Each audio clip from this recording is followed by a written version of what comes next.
look at the screen. In just a matter of hours, what took months or even years to build can be completely washed away. The earth does not ask for permission. It does not apologize for its floods, its earthquakes, or its fires. It simply moves. Human life operates on the exact same brutal law. You can plan every single detail of your future. You can work hard, stay disciplined, and treat people with kindness. Yet, without warning, a storm will arrive in your life. A sudden loss, a betrayal, a financial collapse, or a failure that breaks your spirit. In an instant, you are left standing in the ruins of your own plans. Most people spend their entire lives fighting the weather. They scream at the rain, they curse the wind, and they drown in their own despair. But the ancient philosophers, especially the Stoics, understood a deeper truth. You cannot control the storm outside. You can only control the fortress inside. There is an old fable about a massive oak tree and a fragile reed growing by a riverbank. The oak tree was proud. It stood tall, thick, and rigid, boasting about its strength to withstand any weather. The reed, on the other hand, was thin and humble, bending with every gentle breeze. One night, a catastrophic hurricane swept through the valley. It was a storm unlike anything the land had ever seen. The proud oak tree stood stiff, fighting the wind with all its might. It refused to yield. It refused to bend. As a result, the pressure built up until a massive crack echoed through the night. The oak tree was ripped from its roots and crashed to the ground, destroyed. But what happened to the reed? The reed did not fight the hurricane. As the powerful winds blew, the reed simply bent flat against the earth, letting the storm pass over it. When the morning sun rose and the skies cleared, the reed stood upright once again, unharmed. In life, when a disaster hits, your ego will tell you to fight things you cannot change. You will stress over the past, get angry at unfair situations, and break yourself trying to force the world to be different. Resilience is not about being a rigid oak tree.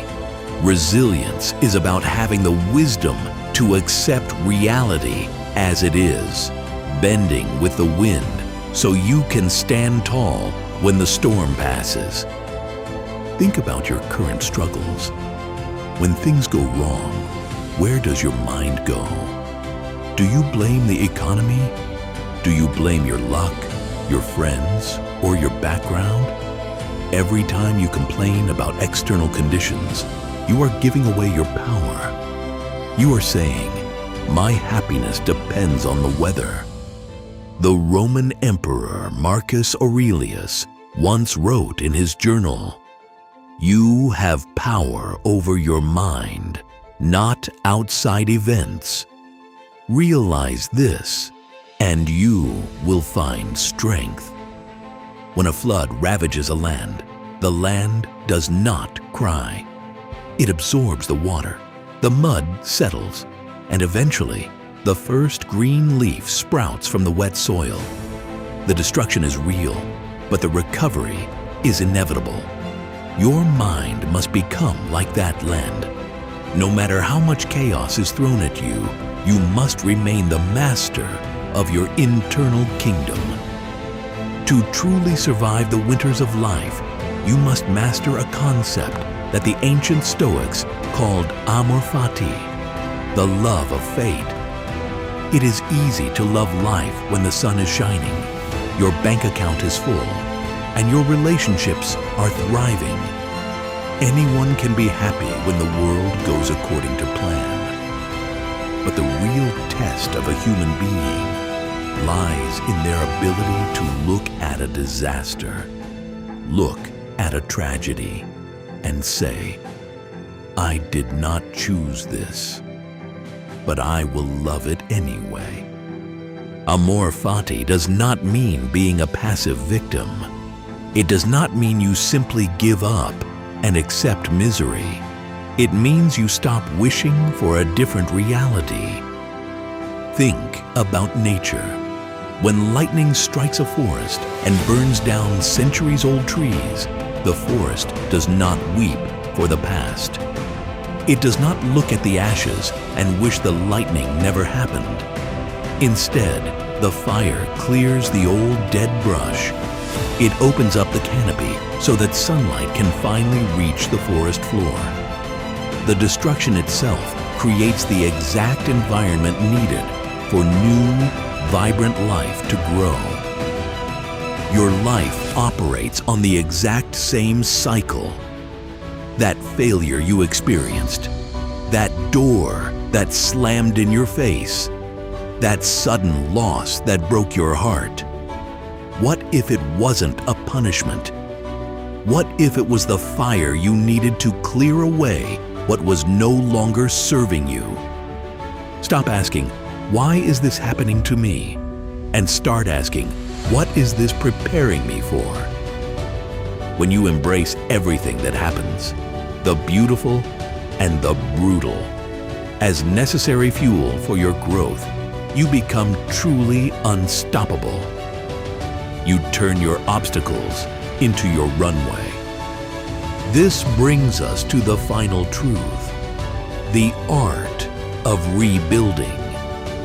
Every great empire in history, every majestic forest, and every resilient human being has one thing in common. They were built on ruins. Look at the ground after a massive flood. The mud looks ugly. The landscape looks ruined. But that very mud is rich with nutrients. It is the most fertile soil you will ever find. The disaster has laid down a new foundation. When your life falls apart, you are presented with a rare and powerful gift, the opportunity to choose how you rebuild. You are no longer bound by the old structures. You can lay down new bricks, stronger boundaries, deeper discipline, and a more unshakable mindset. Do not wait for the perfect conditions to start again. Do not wait for the sadness to completely leave your body or for the fear to vanish. The earth begins its healing process while the ground is still wet from the rain. It does not wait for a perfect summer. It starts right now in the dirt. As we close this chapter, take a long look at the horizon of your own life. Whatever storm you are walking through, remember that the clouds will eventually run out of rain. The wind will die down. The waters will recede. The only question left is, who will you be when the sun comes back up? Will you be someone who spent the night cursing the storm? Or will you be the one who stood firm, bent with the wind, and prepared to build something that nothing can ever tear down again? The fortress is inside you. Step into it and rebuild.